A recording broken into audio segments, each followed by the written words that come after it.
ఒకసారి బెంగళూరు విమానాశ్రయంలో నేను నిలబడి ఏదో ఊరు వెళ్ళడం కోసం చూస్తూ ఆ బోర్డింగ్ పాస్ ఇచ్చే వరుసలో ఉన్నాను నేను.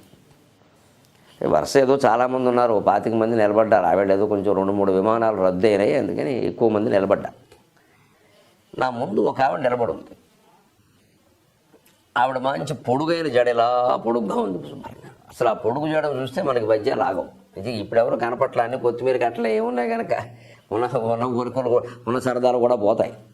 అంత పొడుగు జడ చూశాను నేను, ఆశ్చర్యపోయాను. ఇంత పొడుగు జడ ఉన్న వాళ్ళు ఎక్కడైనా ఉన్నారు? ఎంత చేస్తే ఆవిడకు 30-35 ఏళ్ళు వయసు కూడా ఉండదు. ఆ పొడుగాటి జడలో మల్లెపూలు, కనకాంబరాలు, గులాబీలు, బంతిపూలు, ఇన్ని పూలు పెట్టింది ఆవిడ. అసలు ఈ రకమైన మనిషిని ఎక్కడ చూడవరా బాబు అని పక్క చూడడానికి మొహమాటం. పక్కన ఏమన్నా వారి శ్రీవారు ఉన్నారేమో మనకి తెలియదు, అసలు వారు ఏమిటో మనకి తెలియదు విషయం. కానీ చూడకుండా ఉండలేము, చూశాక కవిత్వం చెప్పకుండా ఉండలేము. ఇప్పుడు కవి అంటే అంతే కదా. సరే, ఆవిడకి చెబితే పరిస్థితి ఎలా ఉండదు, కానీ నాలో నేను కొనుక్కున్న పద్యం కూడా మీకు చెబుతాను సరదాగా. ఎందుకంటే చలికాలంలో హేమంత ఋతువులో మీరు వింటున్నారు ఈ 193వ భాగాన్ని. చాలా సరదాగా ఉంటుంది దంపతులు కనుక ఎటువంటి పద్యాలు పాడుకుంటే. నాకు ఆ మల్లెపూలు, ఆ గులాబీ పూలు, ఆ ముద్దబంతి పూలు, ఆ కనకాంబరాలు, ఇవన్నీ 4 రకాల రంగులు కదా. మల్లెపూలు తెల్లగా ఉంటాయి, కనకాంబరాలు ఎర్రగా ఉంటాయి, ముద్దబంతి పూలు పసుపచ్చగా ఉంటాయి. ఈ గులాబీ పూలు అదొక రకమైన గులాబీ రంగు అంటారు. దాని రంగుకే దానివల్ల పేరు వచ్చింది, గులాబీ రంగు అంటారు. గులాబీ రంగులో ఉంటాయి 4 రంగుల్లో ఆ జడలో వెలిసిపోతూ ఉంటే, పైగా ఈ వరసలో నిలబడినటువంటి ఇబ్బందిని మర్చిపోవాలంటే కవిత్వాన్ని ఆశ్రయించాలి. నేను సాగర ఘోష అని ఒక మహాకావ్యం రాశాను 1116 పద్యాలతో. దాని ఆవిర్భావం చెబితే చాలా విచిత్రంగా ఉంటుంది. నందిగామలో అవధానం చేసి కృష్ణా జిల్లాలో కాకినాడ వరకు బస్సులో ప్రయాణం చేశాను. నేను విజయవాడ వరకు వారు కారులో దింపారు. అక్కడి నుంచి బస్సు ఎక్కాను. నిన్ను కూర్చుందుకు చూడలేదు. ఎప్పుడో 2000 సంవత్సరంలో మాట ఇది. కూర్చుందుకు చూడలేదు. అప్పుడు మన మొహం చూసి అప్పుడు సీట్ ఇవ్వడానికి మనం ఇంత ప్రసిద్ధులమో కాదు. ఇప్పుడే అనుమానం, అప్పుడు మరీ కష్టం. అందుకని తెల్లవారు నిలబడాలి. విజయవాడ నుంచి కాకినాడ అంటే కనీసం 7-8 గంటలు బస్సులో నిలబడాలి. ఈ బాధ భరించడానికి ఏదైనా కవిత్వంలో కడదామని సముద్ర వర్ణన చేద్దామని సముద్రం వర్ణన మీద అలా 10-15 పద్యాలు చెప్పుకుంటూ పెడితే అది చివరికి సాగర ఘోష కావ్యం కింద మారి ఒక విచిత్రమైన రూపుదిద్దుకుని 1116 కావ్యాలు, ఈవేళ 3000 కావ్యాలు, 3000 సీడీలు మొత్తం ప్రపంచం అంతటా మోగుతున్నాయి. అప్పుడు ఇంగ్లీషులో కూడా అది అనువాదం అయింది. దాన్ని సచిన్ టెండూల్కర్ గారు ఆవిష్కరణ చేస్తున్నారు. బ్రహ్మాండంగా అది ప్రచారం కాబోతుంది. ఇంత యోగం పడ్డానికి కారణం బస్సులో 8 గంటలు నిలబడ్డం. ఆ బాధ మర్చిపోవడానికి నేను కవిత్వం మొదలుపెట్టాను. అలా ఇక్కడ కూడా ఏం నిలబడతామో విసుగొస్తుంది అంటూ చూస్తుంటే ఎదురుగా అన్ని రకాల పూలు కనపడగానే ఓ మంచి పద్యం వచ్చింది.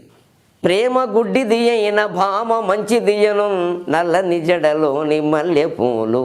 ఒక్కొక్క పూలు ఏమి సందేశం ఇస్తున్నాయంటే, ప్రేమ గుడ్డిది అయిన భామ మంచి దియ్యను నల్ల నిజడలోని మల్లె పూలు. అంధకారంబునందరుణోదయంబన కనకాంబరంబుల కాంతి యొప్పు.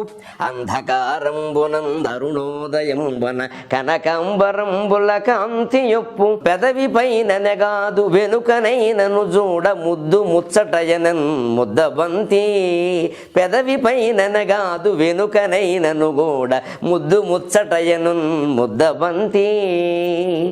ముద్దు నిచ్చును లేక ముళ్ళు గుర్చును, ముద్దు నిచ్చును లేక ముళ్ళు గుర్చును, కాని ఎగదిగ చూచెన సిగ గులాబీ.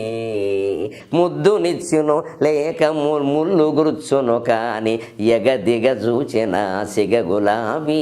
వెనుకనే ఎంత సౌందర్య ఘనతయున్న ముందు చూచిన మరి ఎంత ముచ్చటగును. వెనకనే ఎంత సౌందర్య ఘనతయున్న ముందు చూచిన మరి ఎంత ముచ్చటగును. అందులకే ఏమో మన వారలనుచునుంద్రు, అందులకే ఏమో మన వారలనుచునుంద్రు. ముందు చూపది బ్రతుకులో ముఖ్యమనుచు, ముందు చూపది బ్రతుకులో ముఖ్యమనుచు. అందుకని ఏమో మన వారలనుచునుంద్రు. ఎంత కాలక్షేపం అండి. ఇప్పటి వరకు ఆవిడ మళ్ళీ కనపడలేదు. అప్పుడు కూడా ఆవిడకి నేను ఈ పద్యం చెప్పలా. కేవలం వరసలో నిలబడి నాలో నేనే అనుకున్నా, నాలో నేనే కొనుక్కున్నా.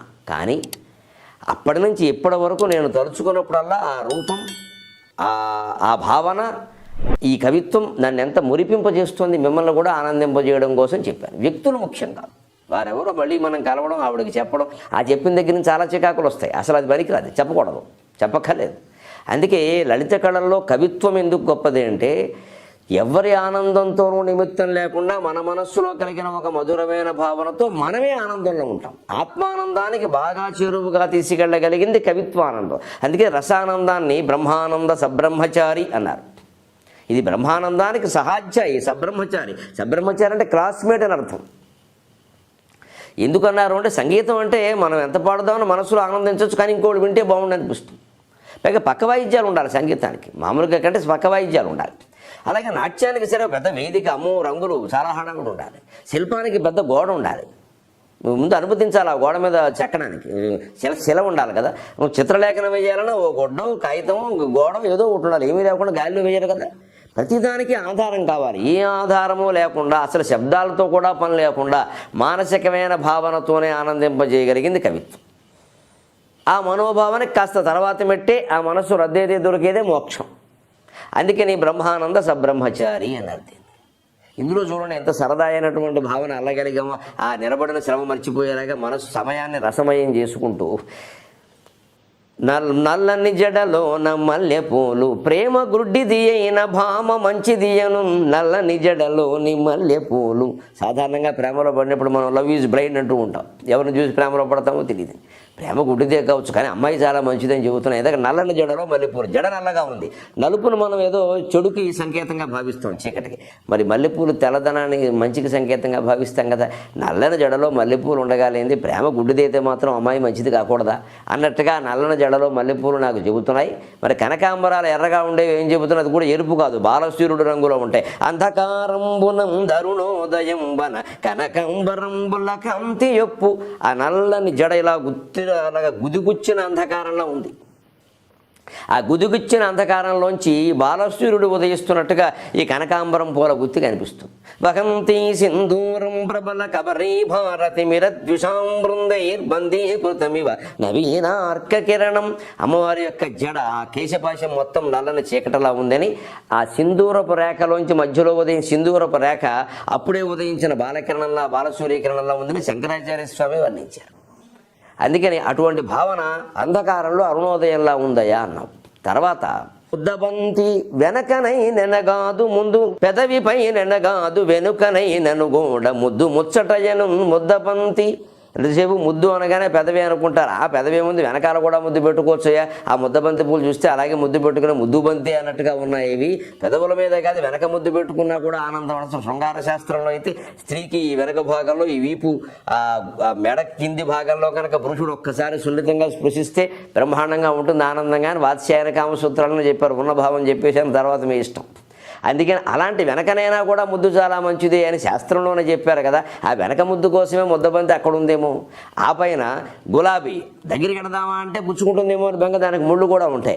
ముద్దు పెట్టును కానీ ముళ్ళు గుర్చును, కానీ ముద్దు పెట్టును లేక ముళ్ళు గుర్చున కానీ ముళ్ళు గుర్చున కానీ ఎగదిగ చూచునా సెగ గులాబీ. ఆ గులాబీ నాకేసి ఎగదిగ చూస్తుంటే ముద్దు పెట్టుకోనా లేదా ముళ్ళుతో కూర్చుతారా అని ఏ ఆలోచన రావడం లేదే. ముందుకు వెళ్ళలేకపోతున్నాం, అలా ఉండలేకపోతున్నాం. అందుకని గులాబీ గుండె ముళ్ళు ఇలాంటి పని చేసే అని చెప్పి వెనకనే ఎంత సౌందర్య ఘనతయున్న ముందు చూచిన మరి ఎంత ముచ్చటగును. అసలు వెనకాల ఉట్టి జడలో పూలు చూస్తేనే ఎంత అందంగా ఉంటే ఈ ముందుకెళ్ళి చూస్తే ఎంత బాగుంటుందో అంటే ఇక ముందు ఉండే సౌందర్యాల సంగతి వివరించక్కర్లేదు. ఇంకా దాంతో ఏమో ఉండకపోవచ్చు, మనకేం తెలుసు, మొత్తం మీద వెళ్ళలేదు నేను. అందుకేనేమో బహుశా అందులకే ఏమో మనవారలనుచునుందురు మందులకేమో మనవారలనుచునుందురు ముందు చూపది బ్రతుకులో ముఖ్యమనుచు. ముందు చూపు ముఖ్యం అని ఏదో చెప్తారు. బహుశా ముందు చూపు అంటే ఇదేనేమో అనుకున్నాను. అప్పుడు శృంగార భావావేశంలో ఉన్నాడు ఈ కవి కాబట్టి ఆ మాట వచ్చింది. మొత్తం మీద కాళిదాసు కవిత్వం చదివిన ప్రభావం ఎటువంటిది అంటే ఎంత మనకి విసుగొచ్చే సమయాన్ని కూడా వివేకం కలిగించేటువంటి రసమయమైన సమయంగా మనం మార్చుకోవచ్చు.